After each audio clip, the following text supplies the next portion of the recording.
it is Brooke with the Junk Parlor. Welcome to my channel. So as I'm looking at myself, I'm noticing that I have a mohawk going on with the greenery in this trophy behind me. So let's take a second. I literally just picked that up off the floor, shoved it in there just to get it off the floor, because if you didn't know, I just moved and we are trying to get everything situated still. We are a little over a month now in the new place and still trying to make adjustments.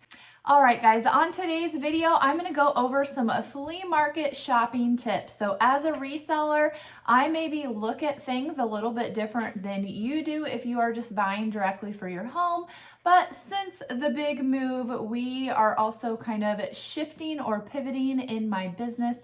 So I'm really trying to scale back on how much I purchase. So I did look this last flea market, Cheer Flea Market in Cheer, Iowa. I was really kind of focused on things for myself. I only bought a little bit to resell. So first off, let's talk about why do I love flea markets. And I love flea markets probably just like you love flea markets, because you can find such great deals. So these are people who maybe clean out homes, they go to auctions, they buy in bulk, and because they are buying in bulk, they are getting really good deals. And people who sell at flea markets traditionally are going to have been in the business probably for a while. They are known in their community, and so chances are sometimes they just get stuff given to them, or people call them up and want them to take everything at the house for a small fee. So they're really hooked up and they are passing those savings on to you a lot of times. So you can obviously find some really good deals when you are shopping flea markets. So that's one of the best things about shopping flea markets. Another thing is that if you are a reseller, then you can also buy in bulk at a flea market. So I am not big on shopping garage sales because you have to drive to a place that maybe they have something you like, maybe it's just clothes. You drive to another place and basically the same thing. So you might find one or two things, but it takes a lot of time to do that. You go to a flea market, you can spend the day and you can fill your truck or your trailer depending on what kinds of things that you are looking for. And so I really like the time-saving capabilities of being able to buy in bulk. When you go to a flea market, yes, there are a wide array of different kinds of things. So there are some new items, some Pampered Chef dealers or whatever, but there are also so many vintage and antique dealers selling that you should be able to find a lot of inventory for yourself. So that's one thing that I love about going to a flea market, because it is a one-stop shop. I can spend, a day, a short amount of time, and get a lot of inventory. Now, you might be watching and you're like, Brooke, you are seeming like a robot today. And that is because I am.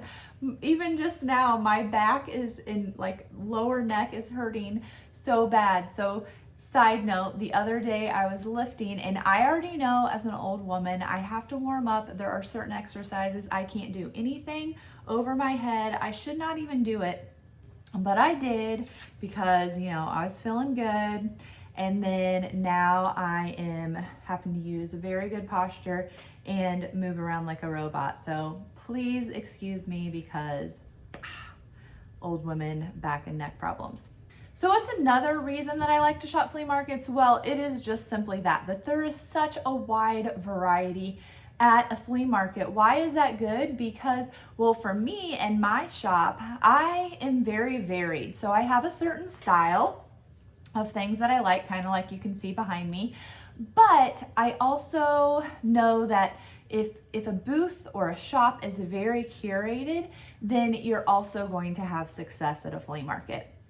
So because there's such a wide variety of dealers, there are going to be certain dealers that cater to your style. So that's specifically if you are a reseller, but also if you are shopping for your home. Maybe you want some mid-century modern or boho feel, or you like bright, crazy colors, or you want really primitive items, there are going to be dealers or vendors there that are selling things that you specifically like. So those are the reasons that I enjoy flea markets, and I like to go as often as I can.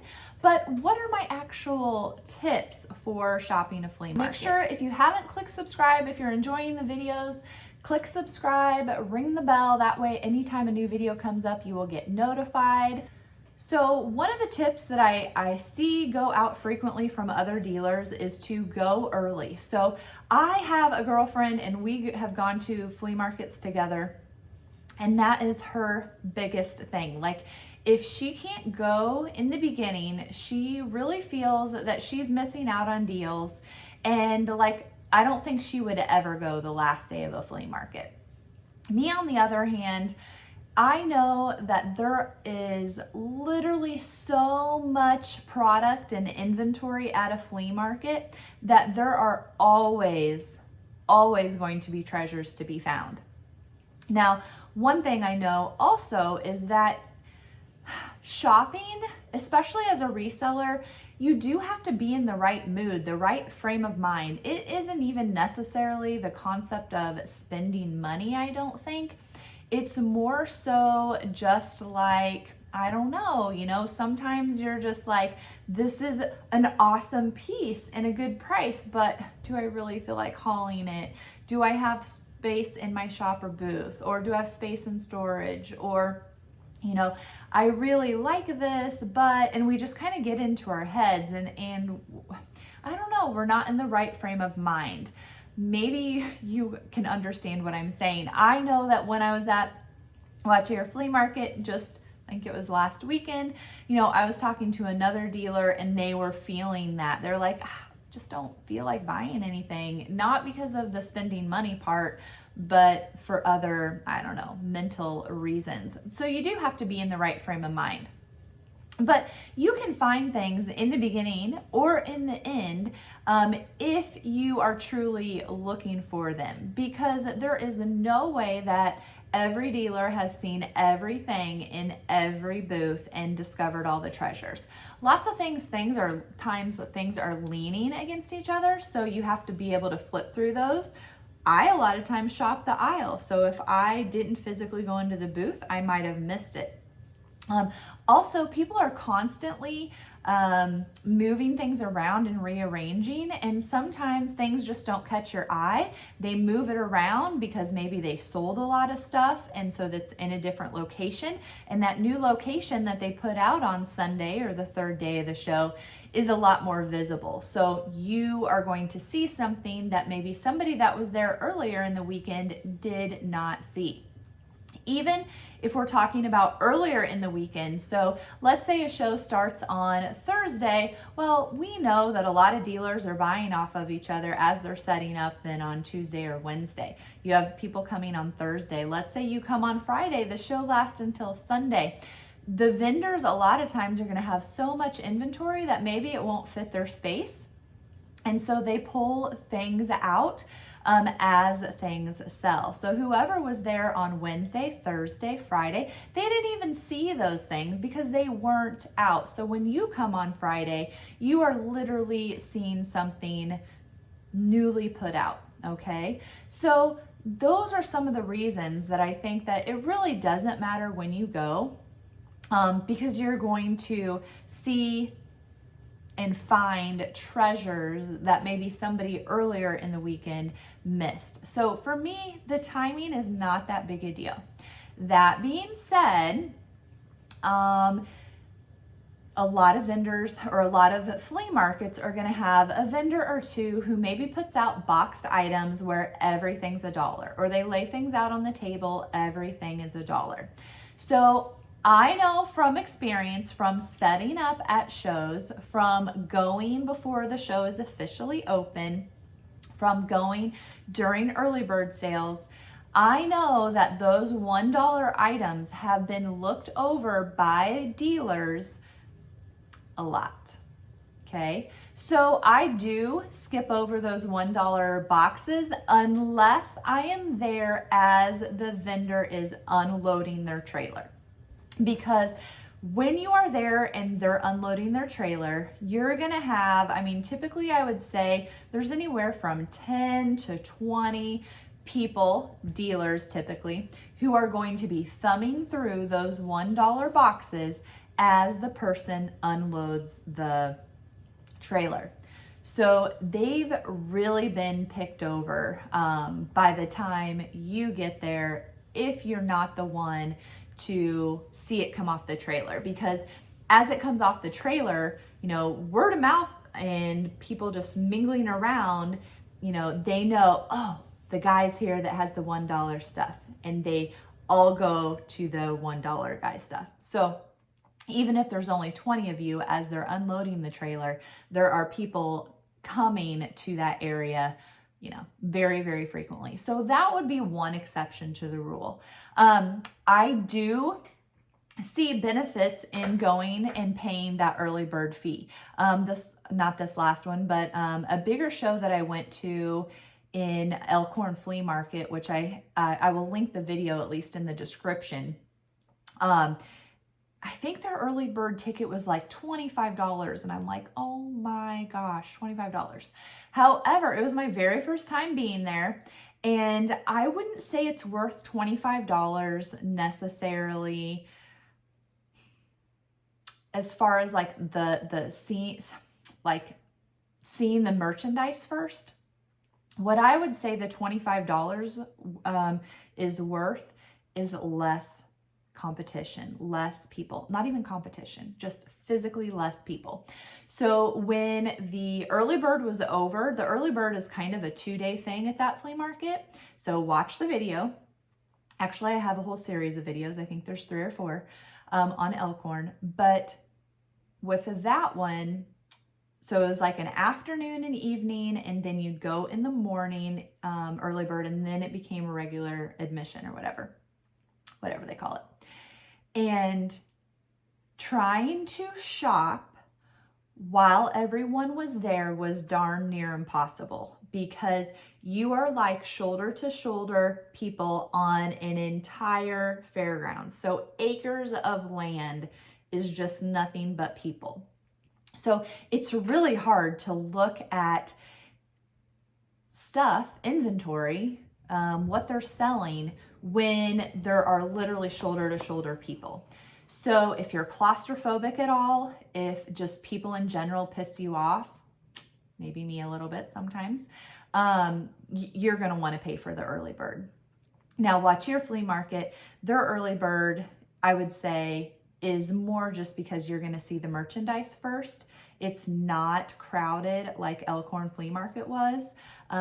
We also visited on that Elkhorn trip and that Elkhorn video series, another flea market. That one was in Illinois, and that one was the same. It wasn't, well, I guess I was only there for the early bird, but I just can't imagine that it was shoulder to shoulder people like Elkhorn was. So those would be reasons to be first there.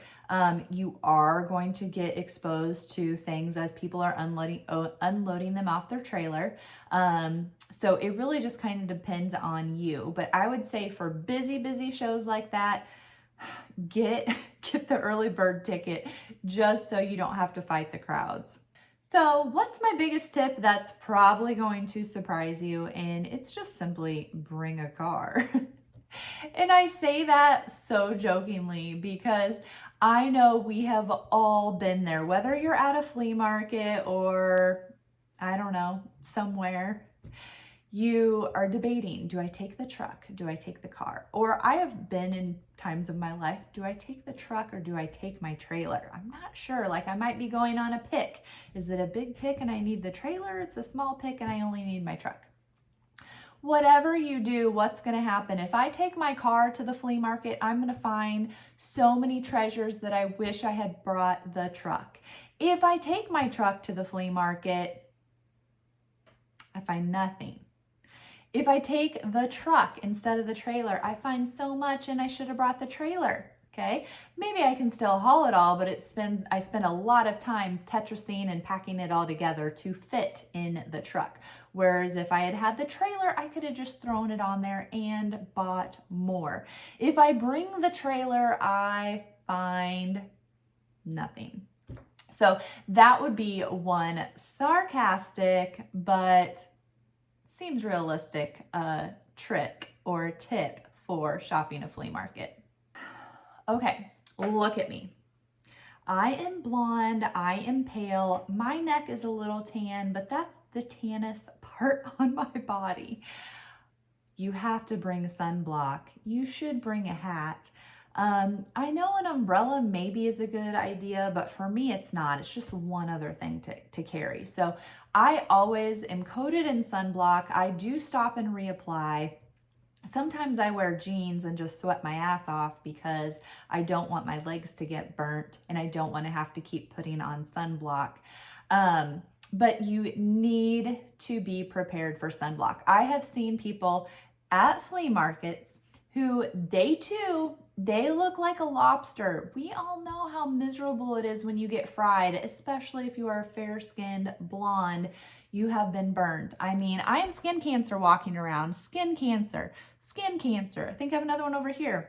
I mean, I've went to the dermatologist since I was 11. I don't even know how old I am. I'm 44. I've been going for 33 years to the dermatologist. When my husband saw me naked for the first time, which he didn't tell me this until years later, but his first thought was, oh my gosh, she has a lot of moles.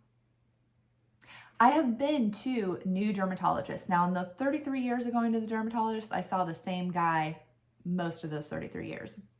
But I did go to a couple new ones when I was in college, when we first got married, living in Kansas City. And the dermatologists would always come in, and I think I only went to 2 new ones, maybe 3. They all would say to me, people come in here all the time saying how many moles that they have, that they just have so many moles. And they're like, but you really do. Well, I didn't say that I did because it's obvious. So anyway, getting all sidetracked there. But bring sunblock, bring a hat, or if it's cold, bring gloves. I can remember one of the first flea markets I went to, it was supposed to be like 60 or 70 that day. Okay, but it was fall, it was October. So in the morning at 8 in the morning, every single thing I touched on a table, my hands froze because everything was cold from sitting out all night, and it, probably dropping below, well, it wouldn't drop below freezing at 60, but getting cold. So luckily I had a dealer friend there, and he gave me a pair of his gloves so that I could wear those around. Now, I was sweating by the afternoon, but I wasn't prepared. So really be prepared in your sunblock, your hat, your sunglasses so you can actually see things and not be blinded. Dress comfortably. This is not the time to look cute. It's like going to an auction and some girl's all dolled up and looking perfect, and you know that she doesn't lift, touch, clean any of her junk if she's a dealer. But this is not the place to look cool. You're gonna wanna wear some comfy shoes that you can walk in a lot. Things are always dusty and dirty, possibly muddy, especially if you're driving. They might have got hit with a thunderstorm last night and you don't know it. So having your muck boots in your car is often a good idea. And just dressing in layers, so as you get hot, as it gets warmer in the day, you can take things off. Or if you feel like you're getting fried, you can always put a little shirt over top your tank top or whatever. But you are going to want to be comfortable. It just makes the whole shopping experience more fun, more pleasant. And probably my last tip, I did a whole blog post on this, and I'll put the link in the description. But my last tip that I'm going to share is just having something to haul your stuff with. So I a lot of times wear a backpack, and I take my little like reusable grocery bags or even some plastic Walmart bags. And then I have a little like collapsible grocery cart, flea market cart, I think is really what they're called, that I put all my stuff in, and then I tie bags to the outside of it. And I have some little wires that I can hook bags to, put things in my backpack. The parking lot is normally far enough away that you don't want to have to go to the parking lot all the time. So whether you invest in a wagon, whether you invest in a little cart like I have, or really that's about all I've seen. I have seen people take dollies around. But you want something that you can set or park while you're shopping a booth, but you can haul a lot of stuff in it. And then you're only taking a few loads to the vehicle instead of constantly going to the vehicle. Or we all know you can carry one little like grocery bag, and that, 5-pound bag feels like 1,000 pounds by the end of the day. So not having to carry all of your stuff is very nice. Plus, having a little cart, you can have some food, you can have some water, you can have some sunblock, you can have some hand sanitizer, some baby wipes, whatever you need. But you need to have something to carry your stuff with. Now, I'm all about leaving the big things at the booth and driving in later to pick those up. I'm all about, if you bought a ton of stuff off of one dealer, making a pile behind their trailer, behind their booth, and coming and picking it up later. But you need to make sure that you write yourself a note. You get their phone number, you know what booth number they're in. I like to take pictures of the stuff that I'm leaving so that I can remember. I also use the note section in my phone, and I would write down jar, $2, fish floats, $20, whatever, okay? And so you write down those little things so that you can keep an itemized budget. You know how much you spent at the flea market for your tax purposes, or to report into your spouse what you bought that day. But it also helps you remember that you didn't forget something, because one time, one of my first flea markets, I did all those tips, and then I think I got to the vehicle, and then I was like, shoot, I forgot to go pick something up. Somehow I just remembered, and then I did it. This last flea market I was at, the girlfriend I was with, she got all the way home, and then she messaged me, Brooke, you remember this dealer who you bought this off of and we talked to and blah, blah, blah. Do you happen to know her contact information? Because I left my whole pile of stuff. Well, luckily I did know who it was, which is a good thing to remember as a dealer, as a reseller, is building relationships and making friends with people. And so I did know her contact information. So I don't know what my friend would have done if I would have been like, I have no idea what you're talking about, or who you're talking about, or I don't have their contact information, or whatever. That could have been a problem. But I know that even with our best intentions, sometimes we forget things. So really having a routine, you get to your vehicle before you leave to go home, you go over and you make sure that you have the items that you have purchased. And so to do that, you can use that hauler to bring it, or if you have lots of piles, most places towards the end of the day are going to let you drive in and pick everything up.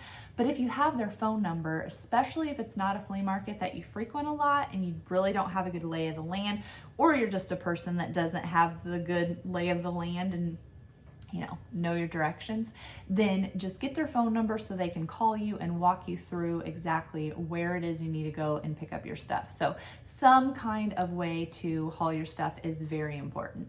Okay guys, so just a little recap. Let's go over our flea market tips. So why do I like to shop flea markets? Because one, it is a great place to pick up good deals, so great prices. Two, there is a wide variety, so there's going to be something for everything. If you go with a spouse, you go with your kids.